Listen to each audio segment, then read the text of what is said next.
Welcome back. Happy New Year. Happy New you. New Year, new you. We are back 2023 on this special.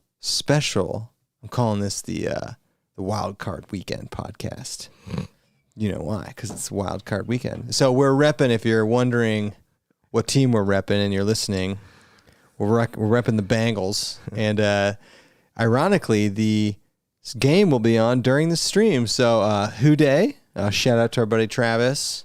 Go Bengals. Cheers. This is hilarious. What? Your search history. Oh, on the YouTube account? Yeah, Miss Rachel, Daniel Tiger. What else is on there? So I use the Shill Brothers YouTube account a lot of times as like my personal YouTube account. Yeah. And I have Occasionally I do. a toddler.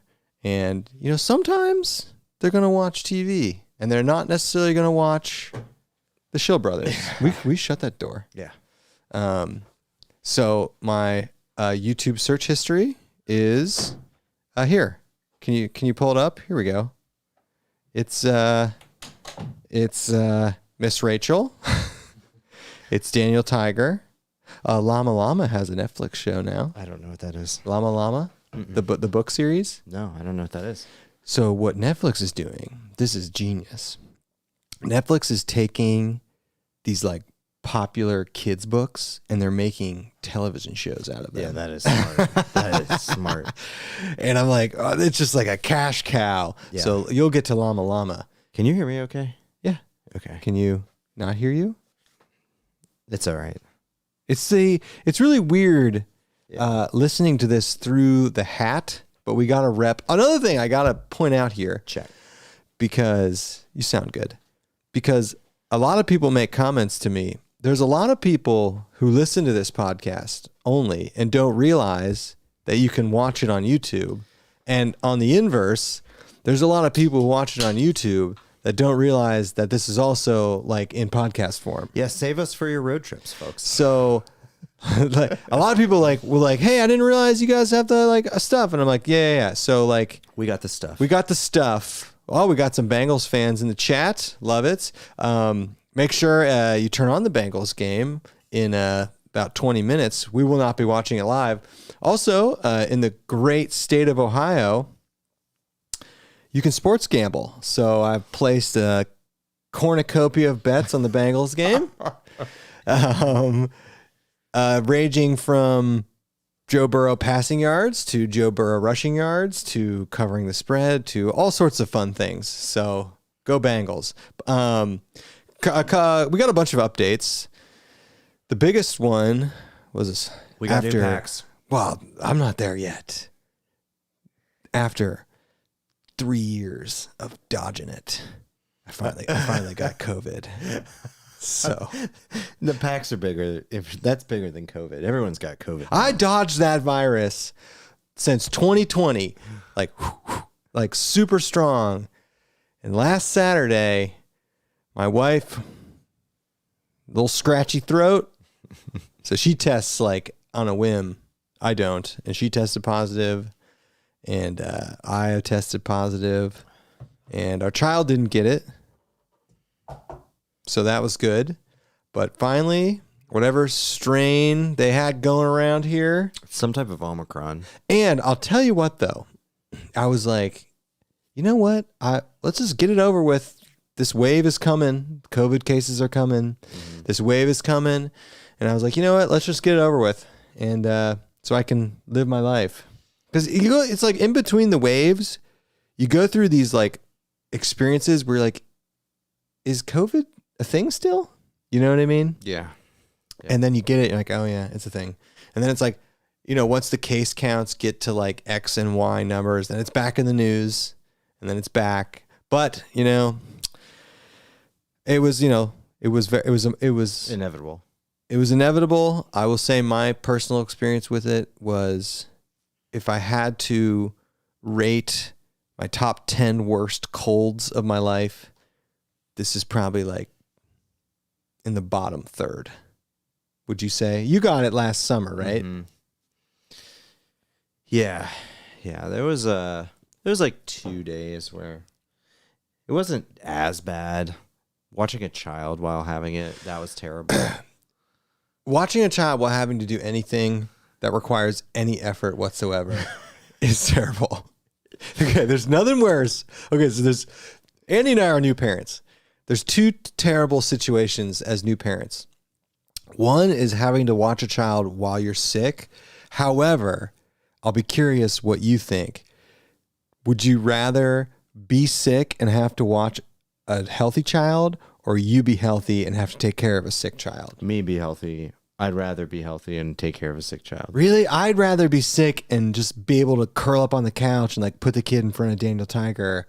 Because when kids are super sick, you know, you got to like really take care of them. Not my son.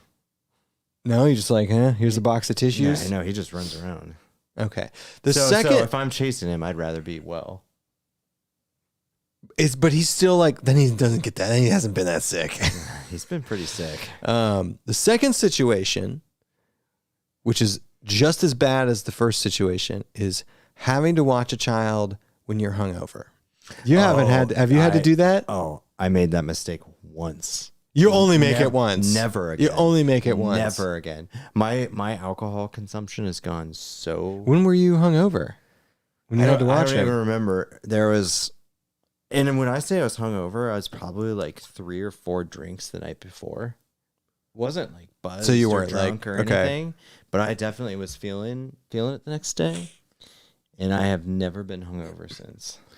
Just because it's the worst. That is by far worse than taking care of a sick kid and all that stuff. Yeah, it's so bad that it almost necessitates getting a babysitter The next day. Yeah. No, like you got to get a babysitter the night before because you're going out. No, it's so bad that I don't even like. I just don't. It's not worth drinking. It's just not worth drinking. Yeah, agreed. It's 100%. 100%. Yeah. Mike K weighed in, sick and watching a healthy child for sure. I'm on that team. No, I'm opposite. Andy's on the opposite team because like when my child is sick, it requires a lot of effort. You know. I mean, he's just ornery. We haven't discussed the worst situation is when you're sick and your child is sick. That was COVID. Yeah. Luckily, we've been able to like stagger our sicknesses in my household so that happened to us too. That usually one parent is healthy while the kid's sick, and then the other parent gets sick. But by that time, the first parent is getting healthier again. So you can rotate in and out. Yeah. When we had COVID, Alex had it right away. She was the one that initially got it.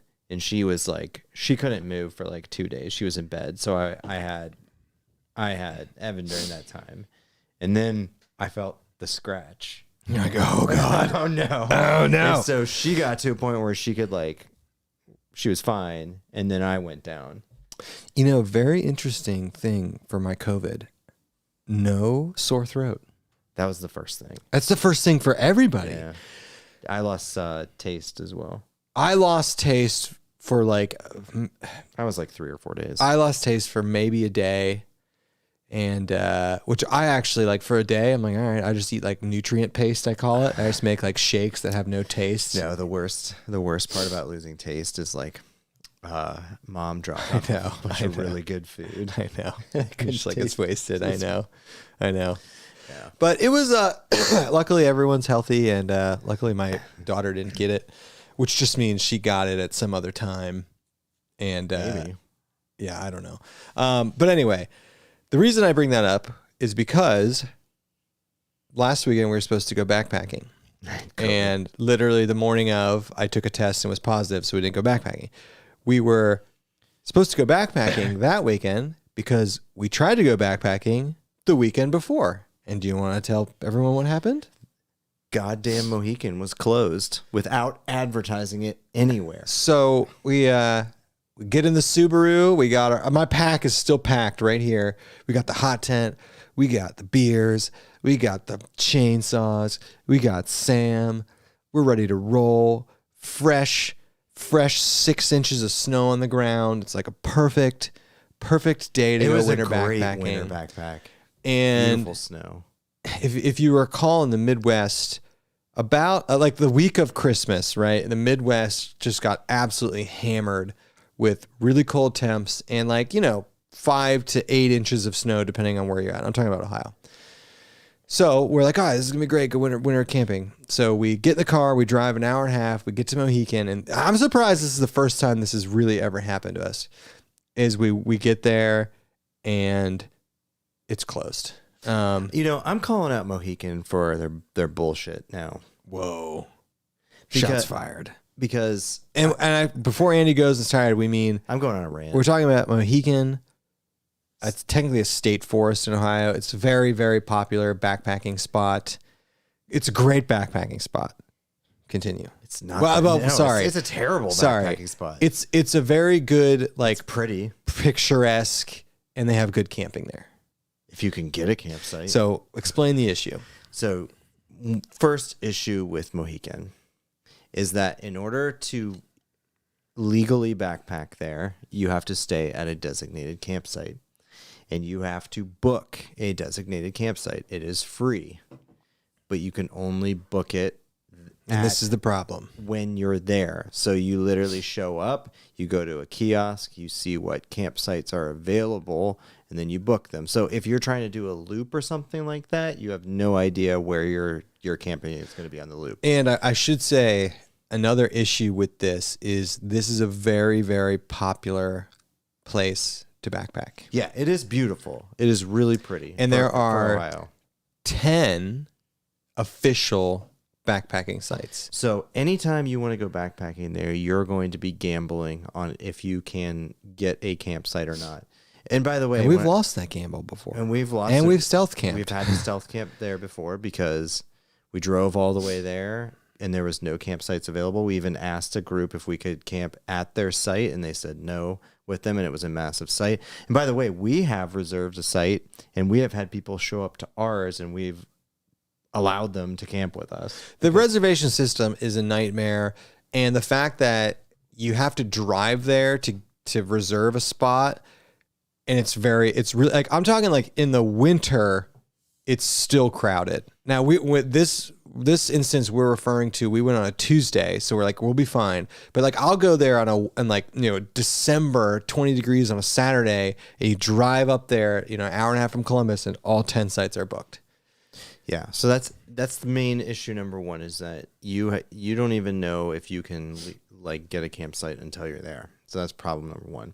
Problem number two, and this is the second encounter we've had with something. It was a smaller issue before, is that this is now the second time where they've closed off either campsites or the whole place without telling anybody.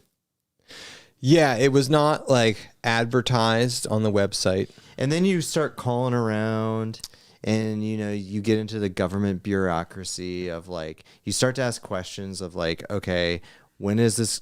So the reason it was closed this time was because of storm damage. They wanted to clean up the campsites, whatever that means. So I'm sure that there were some trees that had fell. But do you think every campsite? No, not at all. Not at all. They were probably what idiots are coming out here camping on a Tuesday after Christmas in December? We were gonna try to we're trying to ask questions, and of course you get transferred from one.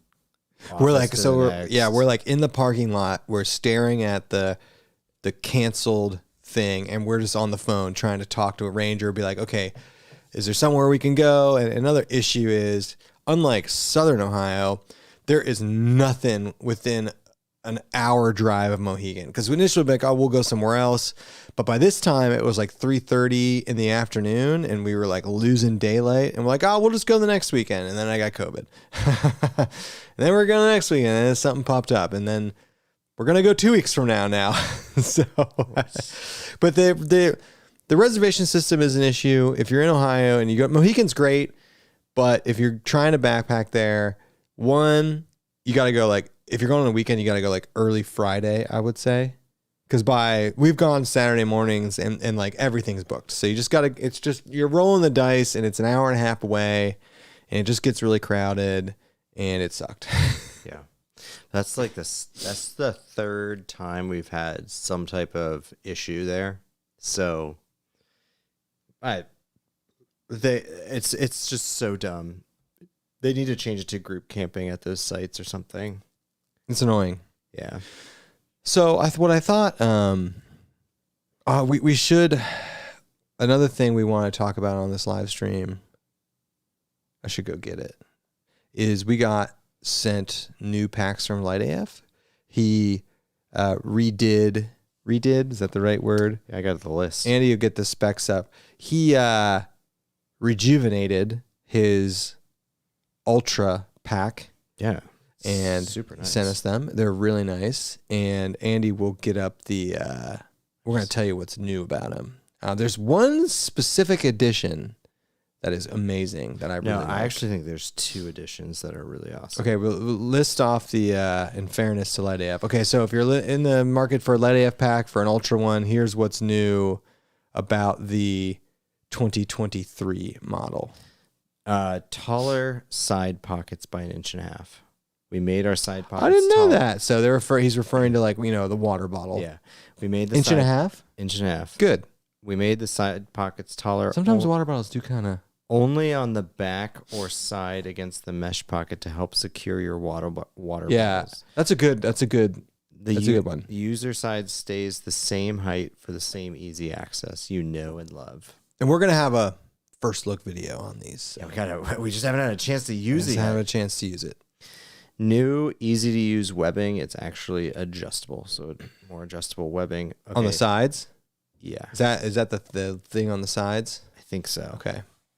The biggest noticeable change is upper side pockets. Yeah, so like think on the side of the pack where you've got water bottles down here. He put like a little pouch on the top of the side, which is on both sides. Both sides. It's amazing. It adds nothing to the weight, and it's mesh. And it's mesh. It's imagine it's just like the back of the pack, the mesh on the back, and it wraps around on the side a little bit for little pockets at the top. And it's great for stuffing things in. Yep. It's amazing. You wouldn't think a little minor thing like that is such a quality of life improvement. Yeah. Number 4 change. Ultra stretch mesh is standard on all packs now. Oh, Frozen's in here. Yeah. Number 5, this is the second change that I really like. Adjustable shoulder strap pockets are now standard on all packs. So, yes, I like that as well. So the water bottle. I'm just going to get the pack and show people this. Yeah. I told you to. Yeah. It's all loaded full of. It's packed. Oh my God. Just dump it. No. Okay. All right, here we go. Okay, hold on. Those are. There's the side. Yeah, that's the side. Right that's here. the side pouch. So here's the like top side. Yeah, this is the water bottle holder. Water bottle holder. Side pouch. Right here, and I got Yeah. because we're hot tenting.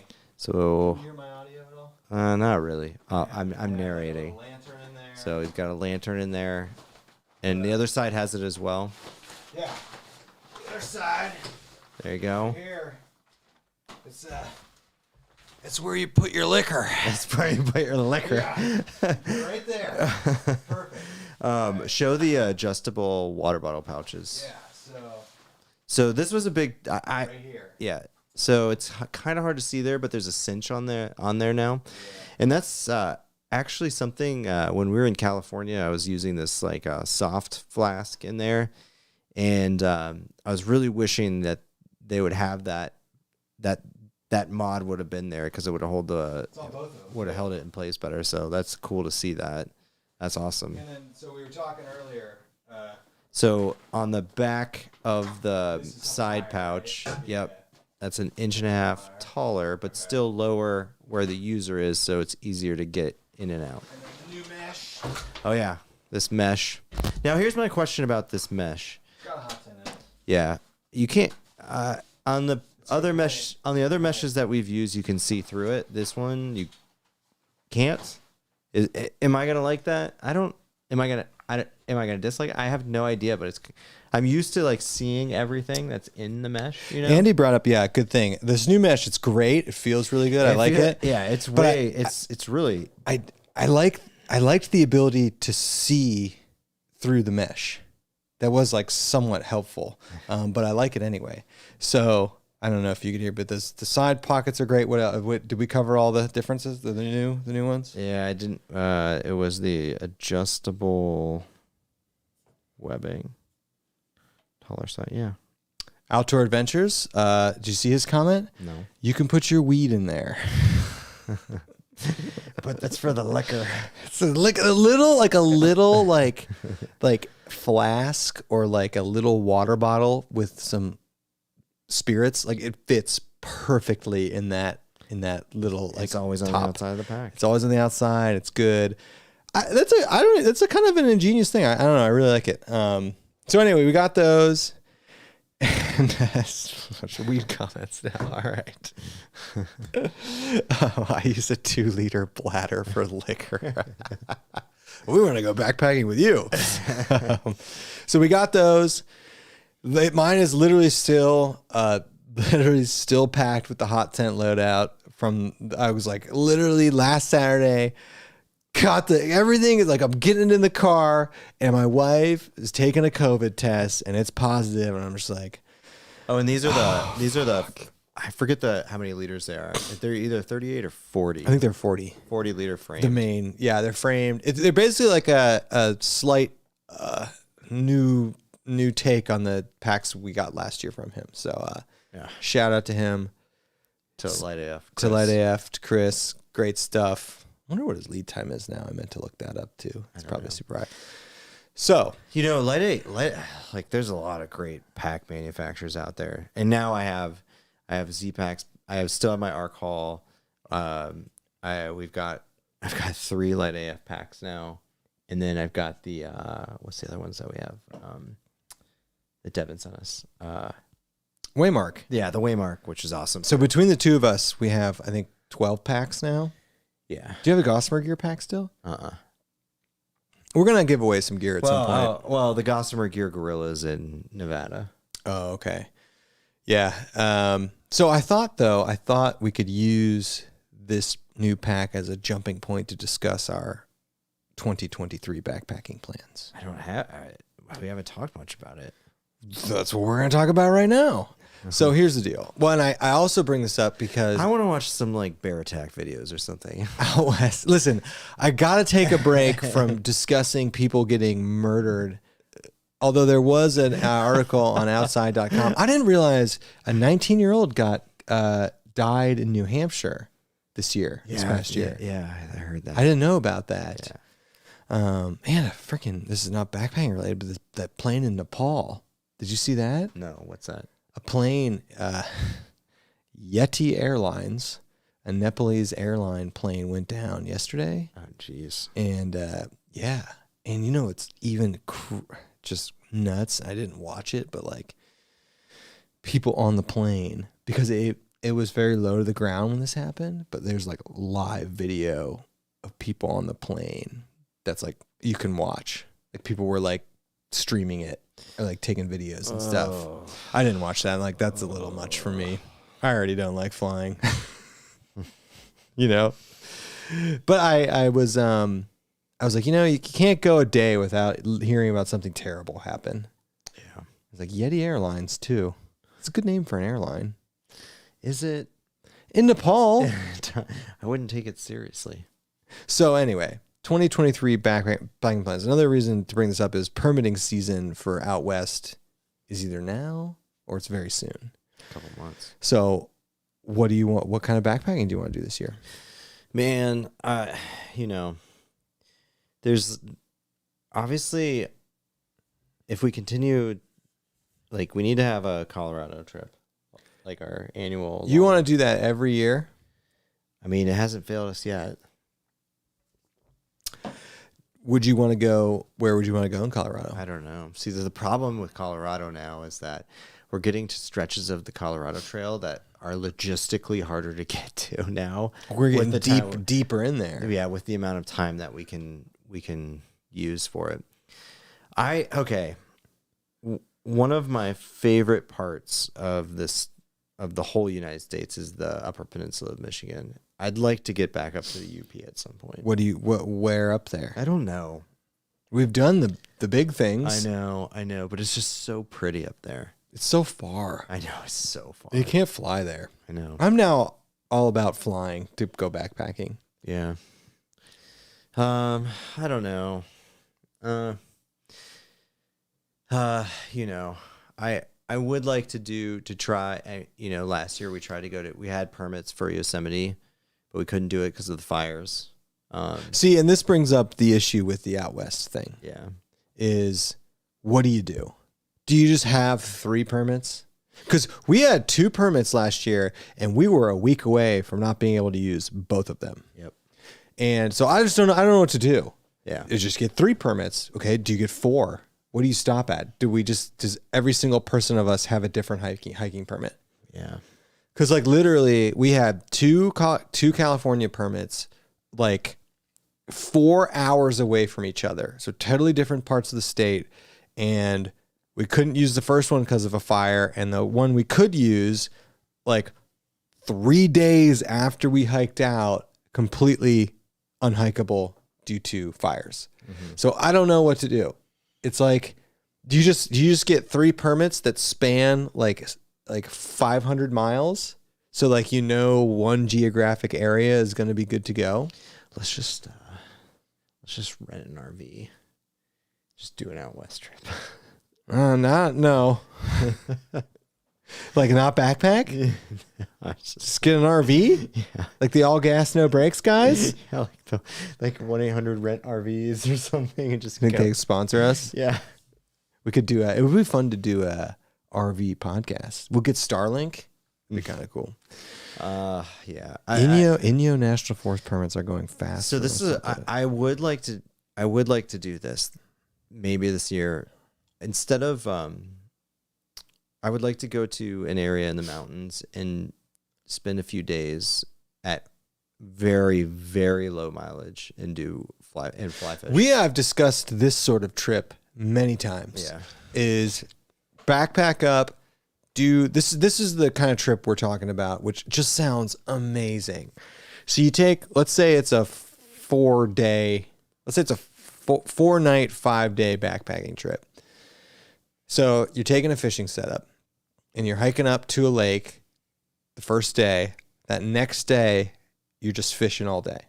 Mm-hmm. Day 3, you hike to a new lake. Then you fish all day. Then you hike maybe out or you do one more, but like do like a base camp style trip where we hike somewhere and we just have a day. I just want one day to chill out. None of these days of, we got to go hike 15 miles and 6,000 vertical feet. That sounds great and all, but unless you have an activity, you just get so bored. Well, that's why we're fishing. Yeah. But, okay, you could also do that sort of trip and just day hike. I would also like to do that, is hike up to a beautiful, picturesque lake, and the next day, just do some quick hikes or some peak bags or something, you know? Yeah. Just have a day where you don't have to tear down camp, you know, and it's just there and you can like kind of lollygag around. Because I feel like when I'm out there, I see a lot of people doing that kind of trip. And I'm always like, I wish I was doing that. Well, why are we doing 18 miles today? Why am I doing this? Like, there's no reason why we should have to hike 60 or 70 miles in 4 days up there, you know? Yeah, especially like when we were in Desolation, it's just all just like beautiful. Desolation. It's like that's what everyone's doing. It's like there's like 8 beautiful alpine lakes, and everyone just hikes up to a lake. You know, just read a book or journal. We could record a podcast up there.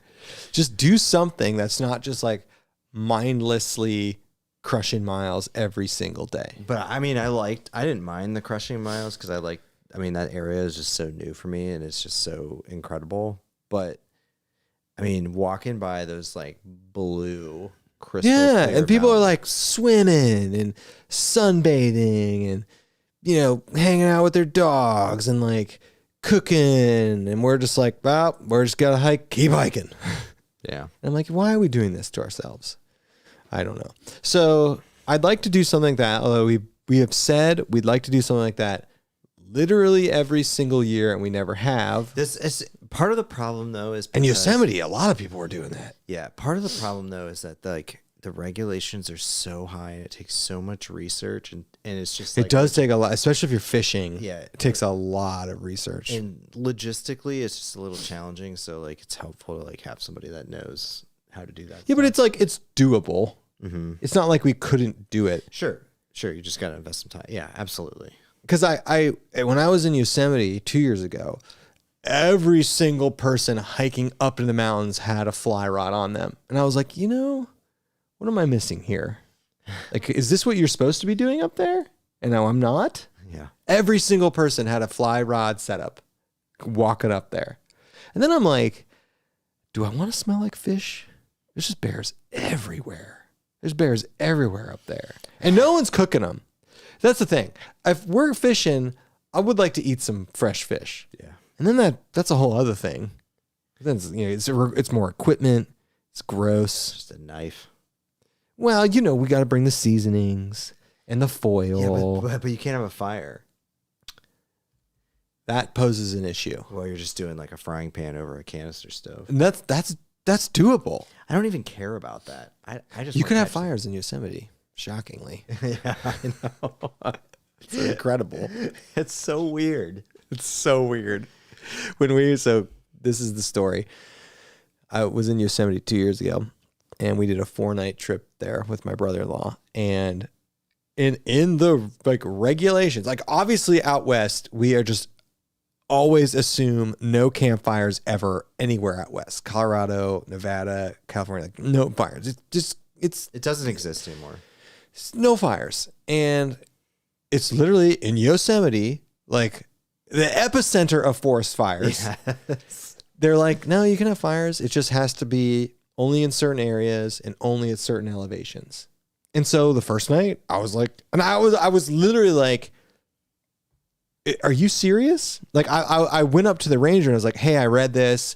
I was like, we're not planning on having any fires. I'm not bringing any fire making stuff, but like, can I have fires up there? And they're like, yeah. And I'm like, he's like, yeah, I don't know what to tell you. It's like kind of hard to believe. And I was like, okay.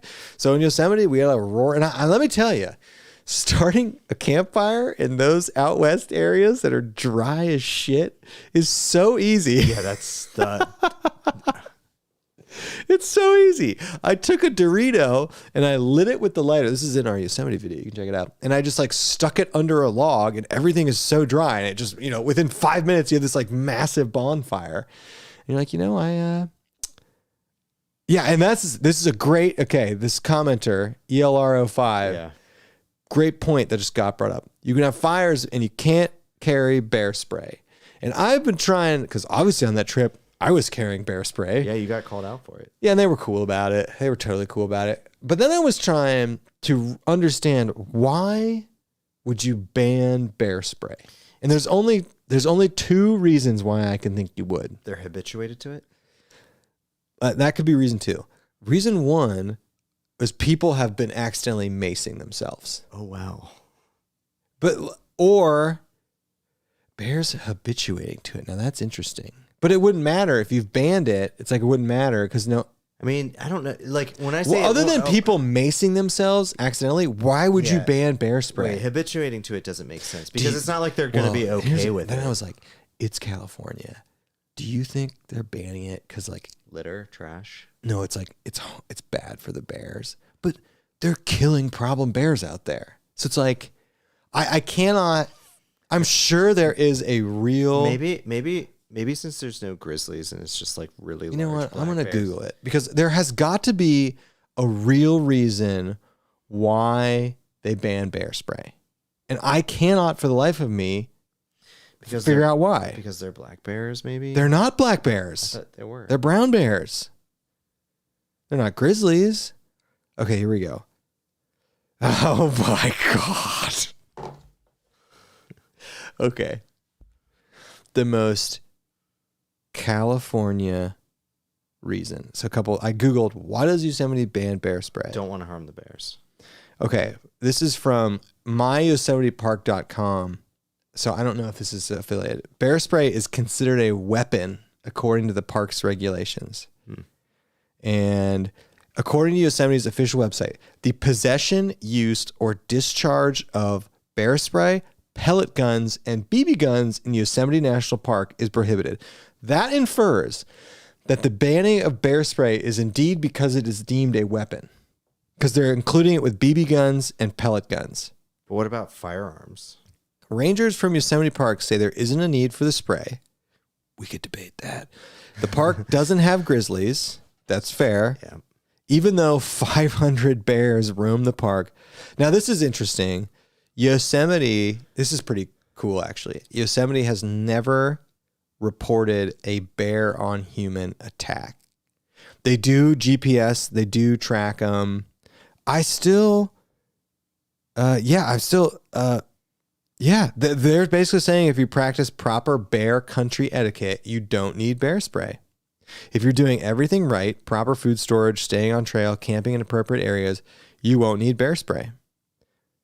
So do you think that it's because they think it's a weapon?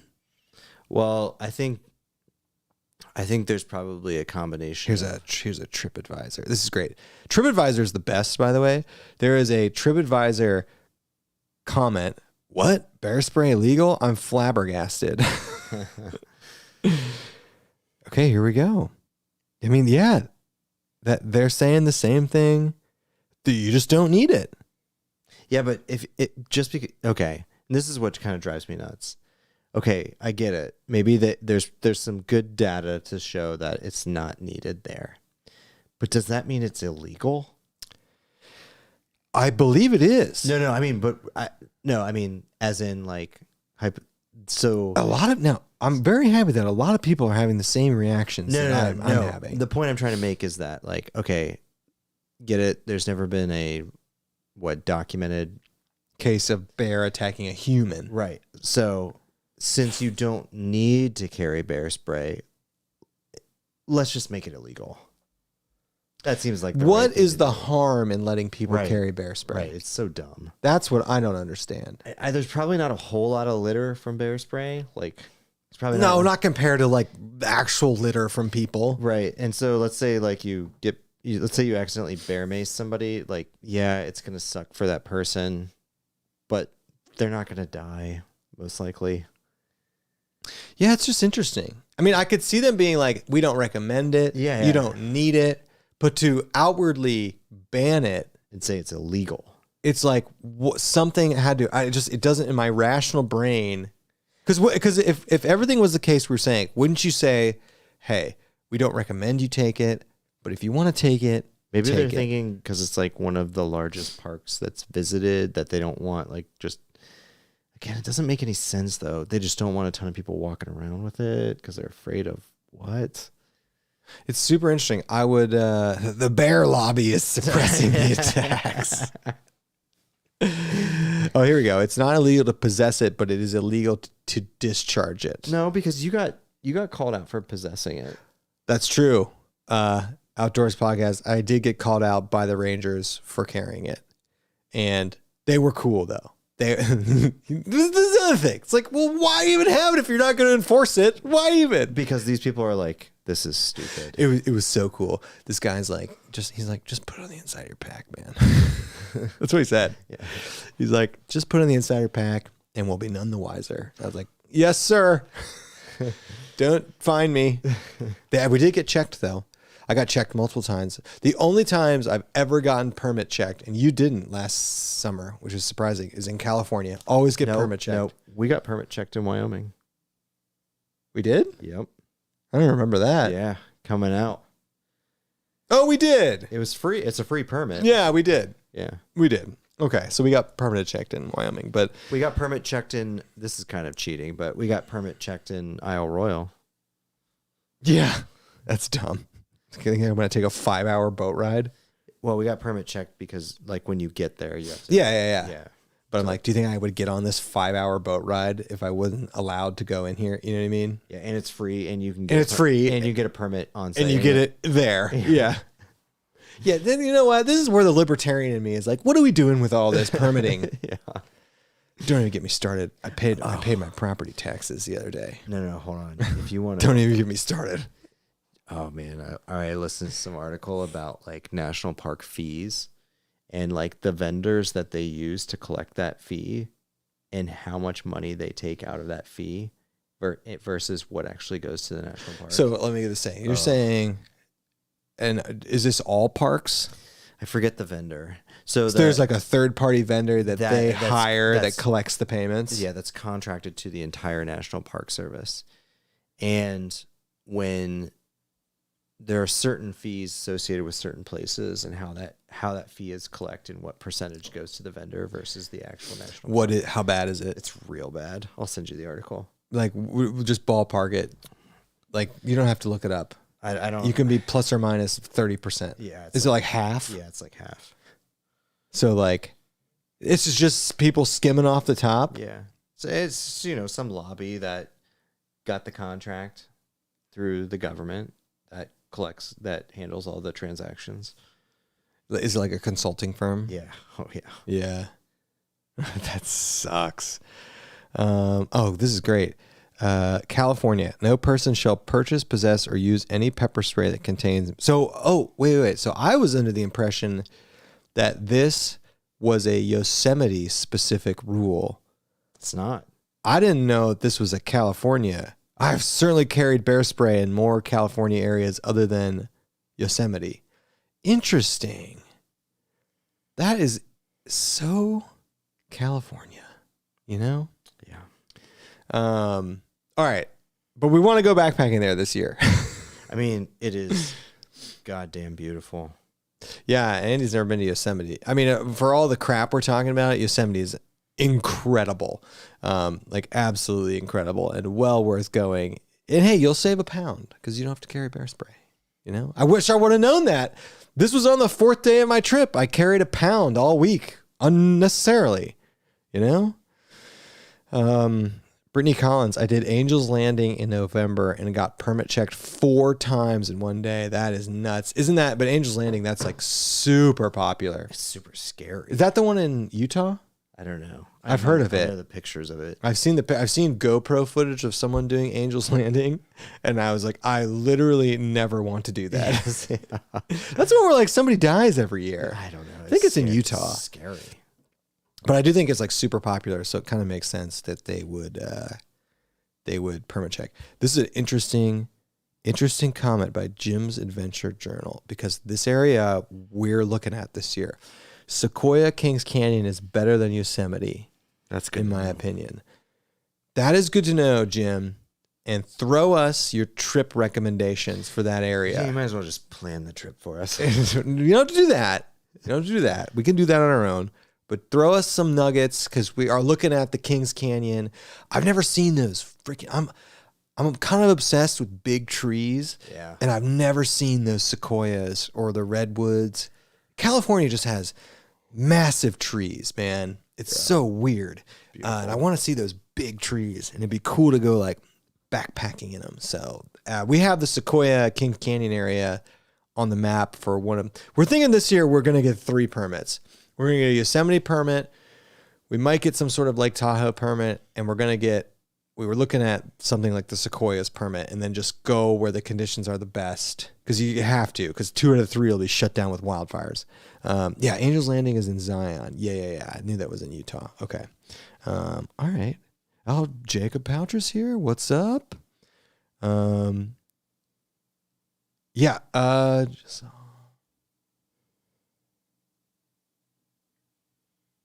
Okay. Oh, comments are coming in. Yeah, these are good. Sequoia Kings Canyon is full of bears. Can't carry bear spray. There was another comment that said, all banning bear spray is going to do is increase the amount of people carrying firearms. And I feel like that's probably true. Yeah. Well, what are national park laws or national forest laws in California for firearms? They can't be pro firearm. I bet they allow hunting in some of them though. In the national forests, probably. Yeah. Not in the national parks. I'd be shocked. You could assume if there's any place in the literal world that's going to ban firearms, it's going to be California. Saw 3 bears in 2 days in Sequoia Kings Canyon. Okay. Ethan did my first below freezing overnight last night with my brother in Mammoth Cave. Fun area if you like views. I've heard of that place, sharing horse trails and carrying all your water. That is a classic facet of winter backpacking for us, is carrying all our water. It's doable for an overnight. All right, Bengals up 3-0. Yeah. All right. I'm just for fun, because if you're in Ohio, by the way, we can sports gamble now. I'm going to read you my Bengals bets. Yeah. And I'll even, you know what, for full transparency, I'll read you the amount, because I don't bet that much. All right. Are you into this yet? No, I don't care. Okay.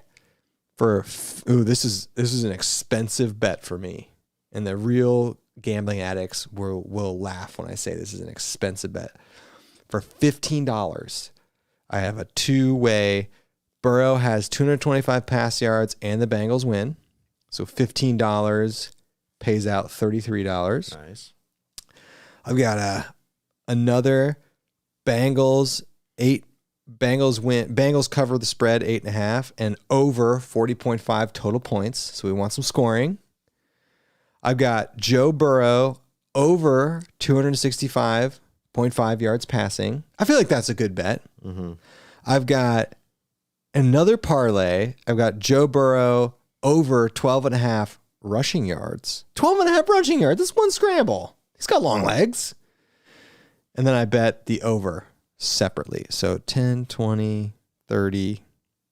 I've got $45 on this game. That's a lot. That's for me. That's not a lot for like real gamblers. Like, I have friends that won't bet below $500 per bet, which is absolutely insane to me. My bets are all between $10 and $20, but I have like 3 or 4 of them. And I made the decision when the sports gambling started. And I've been sports gambling, in legal states for a while, but I made the decision that I'm only going to gamble on games I actually care about. I'm not just going to gamble on a lot of random stuff. Mexican soccer? No, I do gamble on tennis with our sister, but that's about it. But so I didn't do any gambling on any of the playoff games, and I just put like 3 or 4 bets on the Bengals games. So, hooday, let's get some rushing yards for Burrow. Let's get some passing yards for Burrow. Let's score some points. Let's keep it going. Ring the bell. All right. Okay, what do we got next? A lot of good suggestions here. Okay. I have heard. I really would like to go to Big Sur. Yeah. I really would like to go to Big Sur. I've never heard of it as a backpacking destination. I haven't either. God, freaking California, man. California is, as much as I dislike aspects of that state, it is, someone described California this way, and it's like, this is so true. California is like that just super bitchy, annoying, super hot chick. Like, just aspects of her kind of suck, but it's just beautiful. California, from a geography and topography, has got literally everything. It's got the most beautiful mountains. It's got beaches. It's got lush forests. It's got great skiing. It's got everything, but it's so expensive for us in Ohio. It's such a pain to get out there. It's not easy once you're out there. It's a big state. You got to get around. But man, when you get to those places, it's like, I get it. It's the hot chick. I get it. Yeah, when you cut through all the legal tape and you get all the permits and you read all the rules and you get inspected 12 times. I know. When you finally get on the trail, it's like gorgeous, untouched, beautiful trails, great scenery. Just beautiful. Yeah. I mean, just classic beauty. Like Ansel Adams and John Muir, they were onto something out there. Very, very pretty. Okay, we're getting some great recommendations. Oh, Machu Picchu and Kilimanjaro. That's real. That's like the real deal. My wife's done Machu Picchu. And John Kelly's done Kilimanjaro. Yeah. But we're going to go to California. We're going to go to Colorado. I'm going to allow this comment. Mountains, deserts, forests, greens, and shitty rules and prices. Yep. Yes. And if you were curious, Any comment, I didn't turn this setting on. Any comment that has a swear word goes to us for review, and most of the time we allow them. All right, so put California, put Colorado aside. We're going to do at least 2 other real trips. Where do you want them to be? Well, now these have to be in driving distance. Yeah, but driving distance is a loose term. Like 8 hours is within driving distance. Yeah. And an 8-hour radius of us, you can hit, great thing about Ohio, you can hit almost the entire like eastern seaboard. Okay, so I'd like to get on the AT again. Okay. All right, Frozen. We'll give one. you one, Frozen. We'll give you one. We're keeping track. I'd like to get on a section of the AT, but I don't want to do it when like the AT's in like full bloom and like there's a million people on the AT. I kind of want to do it during that. No. What about this? We talked about doing this. What about we go there? Here's this. Let's say we're going to go to the AT in the late spring. We've done the Mount Rogers thing. I don't want to do Mount Rogers. Right. We've done the Smokies. What part of the AT do you want to go to? I have no idea. Well, think. I don't know. Like, would Maine. it be, or like New Hampshire, or okay, but what about going there? Let's do the worst, most boring part of it. No, I'm not doing that. We can just hike in Ohio. No. Especially watching Frozen's. I have literally no interest in hiking in the Pennsylvania AT at all, like none. But I think it would be fun to go down there, 3-4 nights, and then do a day or 2 of trail magic. Somewhere popular. We'll bring the Coleman. We'll like grill up burgers. Wouldn't that be fun? Yeah, it would be. We could film it. Yeah, that'd be fun. We could live stream it. Yeah, it would be. Okay. AT's. Okay, what else? I just don't like being around like 50 million hikers. I mean, we don't have to go to trail days. No, I know. God, no. All right, so what's the second trip then? Dude, I'm telling you, man. I want to figure out. Like, I want to go to Michigan somewhere. I do want to go to Allegheny Forest, by the way. Yeah. There's a lot of good stuff in Pennsylvania, non-AT, that we need to do. Yeah, and it's close. I want to go to Michigan. I don't know where. And the problem with Michigan is the really awesome stuff in Michigan is a really long haul. I would like to do the Land Between the Lakes in Kentucky. Yeah. I would like to do some aspects of Pennsylvania we just talked about.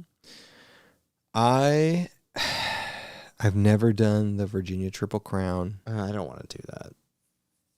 I know. I don't really either. Yeah. Pass. I wouldn't be upset about going back to the North Carolina, not Linville Gorge, but like that area. In fact, I would actually go back to certain parts of Linville Gorge for sure. Yeah. And that's fairly drivable. Yeah. There's also some interesting stuff in Maryland that I think would be kind of cool. And West Virginia, obviously. So there's Arkansas. See, I never think about going. No, look at this. If you pack raft, Michigan has some good options. That is just the next. Yeah. Great fishing in Pennsylvania. Yeah. Once again, I want to do this. We say this every year. I want to do like a kayak trip or a canoe trip. I want to do something like that. And we say it every year and it never happens. Packraft would fall into that genre as well. Yeah. So I would like to do something like that. We got invited on a kayak trip last year. We could go. Like to do that. And another place, what I'd like to do? Minnesota. Mm-hmm. Never done it. Go to the Boundary Waters, do a canoe trip. Or the Superior Hiking Trail. Yeah. Something like that. If we're driving all the way to Minnesota, we're doing a canoe trip. And that is the problem. It's less time to fly to California. I know. Literally. I know. And so like and you can't right. You can't you could fly to what? Duluth? Like you can't fly there. You fly to like the Twin Cities and drive. But what's it from the Twin Cities? It's like 6 or 7 hours from there, isn't it? I don't know. So it's like, I can be in California in 8. It's a little more expensive, but there is nothing that appeals to me about a 14-hour car drive anymore. No. You know, No. we've done that a few times, and that's why we started going to Colorado, because we're just like, let's just fly somewhere. it's like a $230 2-hour flight to go to Denver. Yeah. I'm like, spending $50 to $100 and sitting in a car 14 hours, or spending $200 and getting in a plane for 2 hours. And I'm doing that every single time. Yeah. And that's where we started flying. A lot of people saying to do Virginia Triple Crown. I don't want to do it. Frozen says it's worth it. Just don't stay on the AT. That's probably good advice. Maybe Frozen will take us and he can be our tour guide. That would be fun. Frozen, we got to go back out there. Hey, Mark says kayak Vesuvius. Don't think we haven't thought about that. Don't think there are actually one or two great campsites on Lake Vesuvius that I think you could only get to, and people are kayaking in there. So don't tempt us. Don't tempt us. I've actually, Mount Rogers is in Virginia. I was like, I've never done any backpacking in Virginia, but I have. Mike Anderson said Mount Hood in Oregon. I know. We've been wanting to go to Oregon a long time. And Brenton Jones, Texas is an underrated backpacking destination. I could see that. And our dad's in the chat. I've only ever heard people crap on Texas for backpacking. What about like in the winter though? No, this is cool. Like I like the desert vibe. Like I mean by desert I mean like Red Dead Redemption, like cowboys. I mean like that kind of desert. It's flat. After the Colorado trip, I was like, I was literally like on my phone, touchdown Bengals. Yes. I was literally like, where can we backpack that is super flat? And the only thing I could think of is Pictured Rocks. Yeah, Pictured Rocks is the most level backpacking I've and it's ever not like done. it's level for 40 miles. Yes. It's incredible. But I was like, there's got to be like in the Great Plains, in like South Dakota. The Dakotas also, I bet, have fantastic backpacking. But like, where can I go? We've gone. That's true. It wasn't flat though. No, not flat at all. Where can we go backpacking and it's flat? You know, just flat. The Florida Trail? I don't even care if it's pretty. The Florida Trail? Is it? It's flat, right? Yeah. Now, here's the problem with the Florida Trail. Every person I've watched do it is you're like in knee or waist high water. Just a section of it. It's like miles of it though, right? Yeah. And like, okay, we got pythons, we got alligators, we got God knows what in that water. You're gonna get trench foot. Have you watched? Speaking of trench foot, have you watched All Quiet on the Western Front? Yeah. Fantastic. Mm-hmm. And then none of that sounds. I read the book. None of that sounds good. You know, I didn't realize till like 5 minutes into the movie. I was like, is this told from the German perspective? Yeah. And it is. Yeah, the end's real effed up. Well, it does a good job of, showing that war is just terrible. Yeah. War is just awful. Yeah, it's just not a good thing. Nobody wants to do that. The end where they make them like charge, even though that was, I don't know if that's true or not. I'm sure stuff like that happens. The negotiations of the ending of it was true. How that happened. What? How they played it out. Oh. We had the trains. Yeah. Okay. Yeah, I knew that was a fairly accurate book. You can backpack in Theodore Roosevelt National Park with the bison. See, this is what I'm talking about. No, I'd like to do that. Not with the bison. They scare me. No, I'd like to do that. Very flat. That's what I'm talking about. Somewhere on like the Great Plains where it's just like, it's nice, pretty, like tall grasslands, like buffalo are roaming. That's not how it is. It's like flat. It's like sage, desert sage. It's like really thick and rickety. There's got to be trails. Northville. I like all the flat trail recommendations that are coming on. I think if we started a website that was specifically like easybackpacking.com where it's like, I'm gonna give you the easiest backpacking trips. I think you'd get a lot of people interested in that. We've got a local one in Metro Park. No, but I mean like something like Pictured Rocks where like it's literally 40. It's like over the course of 40 miles, you do like 500 feet of climbing. Not even that. It's like ridiculous. Yeah, Florida's got bugs too. But so does Pictured Rocks. Put-in Bay is flat. It is true. It is true. Ice Age Trail's really flat. Yeah. Wasn't it flat? Jacob Poucher, Zaleski's flat. Zaleski No. is not flat at all. You know what's crazy about Zaleski? I've had days in Zaleski where I have backpacked more elevation than literally a hard day in Colorado. Mm-hmm. You know?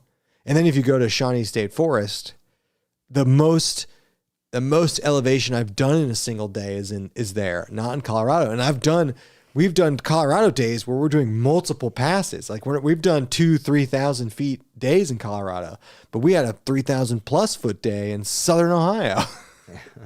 It sucks. Also included in our easybackpacking.com, it's going to be all hikes have to be below 1,000 feet sea level. So there's no elevation. Easyhikes.com. Yeah, easyhikes.com. Every day is below 500 feet of climbing, and the altitude is below, we'll say 4,000 feet. Yeah. And the easyhiking.com, sponsored by the Shill Brothers, and we'll submit your easy hikes. And we're going to topo map check them, and if you have elevation, it's not an easy hike. We should have a like a special. And we run marathons. We're fit. We should have. That doesn't mean I want to do 3,000 feet of climbing every day for 4 straight days. They should have a special like section of Art of the Trek, where it's like Shill Brothers recommend slacking backpacking. Yeah, it's like you cannot. It's physically impossible to do more than 8 miles a day. Like the way it's set up, it's like it's flat. You can't do more than 8 to 10 miles max. Yeah, you leave camp at like 1 p.m. You get to camp at 3. Yeah, you can only do 4 hours of hiking max. Maximum. Actually, 4 hours of hiking is not a small amount of hiking every day. All right. Let me get the final Bengals score before we. I love how, by the way, when you open these gambling apps, you get if you have a problem, call 1-800-GAMBLER. That's a law. They should have that. I totally think that's fine. I'm sure that works. 10-0. All right. We're going to hit that over, baby. The over's 40 points, and they scored 10 points in the first quarter. So we're right on track. Hey, Joe Burrow's already thrown 105 passing yards. Congrats. We're going to hit that one. What are you going to do with your wealth? I mean, I might win. If I win all my bets today, I will win like $50 or $60. Wow. I know. You Balling. You pay for a quarter of your groceries. You know, I've been grocery shopping in person lately. Yeah. And I am finally now being like, you know what? Stuff is a lot more expensive. You didn't realize? It was different when we were doing it online. It was like buy more stuff. But when I physically go to the grocery store and I go and grab the thing and I look at the price and I know what the price was in 2019, like eggs. Well, so eggs appear to have doubled in cost. Yeah. And so apparently like one of the large egg companies, or what do you call them? Egg farms burned. So then demand goes way up. So then everybody. Well, supply goes down. Supply goes down. Yeah, sorry. If demand stays the same, yeah. Supply goes down, demand stays the same. So then everybody just jacks their prices up. I know, it's capitalism. Yeah, I know. But like this it's like $6.99 for like a dozen eggs. No. That's like good. You're buying like nice eggs. I buy the cheapest eggs. I like good eggs. I'm like literally give me like the grungiest styrofoam box looking thing. Like you used to be able to get a dozen eggs for $1. Yeah. Or less than. No, and you're right. It's like $4 or $5 for the nice ones. I don't buy those, but it's like $2 or $3 for the middle pack ones. And like milk too. Yeah, milk's like what, $4 or $5, and it's like, what's going on here? Then I'm like, okay, the corporations are just gutting us. Yeah, it's a little bit. I mean, because part of it is record profits on Wall Street. By the way, yeah, part of it is just everybody's jacking up their prices. It is starting to level off / come down a little bit. No, it's not. It's not coming down. The increase is flattening. Correct. But yeah, it's my random thought. I was like, I'm back to grocery shopping in person because pandemic's over. It's not. We're about to go right back into one of these ways. So I've been grocery shopping in person. And I was like, man, stuff really is more expensive. Yeah. You've been hearing about it for years. Yeah. But now it's like, oh, like I'm paying like my grocery bill is like 20, 30% higher. Yeah, so is ours. Yeah. And like, well, it sucks. Why don't you buy the cheapest beer then? That's a good point. That's because I don't drink that much. Regardless of what it might seem like on this podcast, Andy and I really do not drink that much anymore. Yeah. Actually, in fact, this is the first drink I've had in. I drink typically 1 or 2 I have 2 days drinks. A week. I have like 2 drinks a week. I would say, these weeks, 2 to 4 drinks a week. Mainly drinking on this podcast, honestly. Anyway, all right, okay. Happy Wildcard Weekend podcast. That's a play on the NFL Wildcard, if you didn't pick that up. We'll be back. I think we'll be back next weekend. We're going to have some guests coming up. I got a good guest coming up. I'm trying to figure out the best. You remember the one I was talking about? Mm-hmm. Yeah. We're publishing a scientific article on a thru hiker. We did a bunch of pre and post thru hike, like physiological measurements, and it's getting published as a case report. I'm going to have the head scientist that did that on this podcast. I'm just trying to figure out when. I can't decide if I need to wait till it's published to have them on. Maybe not. Anyway, we got some good guests coming up. Happy 2023. Get out there. Go do some winter backpacking. Do what you got to do. Go Bengals. Anything else? Anything else there? Buy some new gear. Yeah, what are you buying this year? That's a good question. Let's end on that. What are you buying? I don't know yet. I'm it'll probably I don't know. Like, okay, let's say money wasn't an option. What new piece of gear would you want? I'd like to have like you have like a down mummy bag. What? Mm-hmm. You? A sleeping bag? Yeah. Why? Because I've been sleeping on the ground a lot. Okay, so it's that. Yeah. Okay, but I wouldn't use it in my hammock. In the winter, would you? I've thought about it. In my hammock? Yeah. I don't know. I don't know. Okay. Well, you can always borrow the Sidewinder. All right, everybody. Happy 2023. We'll be back soon. Enjoy yourself. Stay safe. Hoo day. Bye-bye. Bye. Can't see my mouse.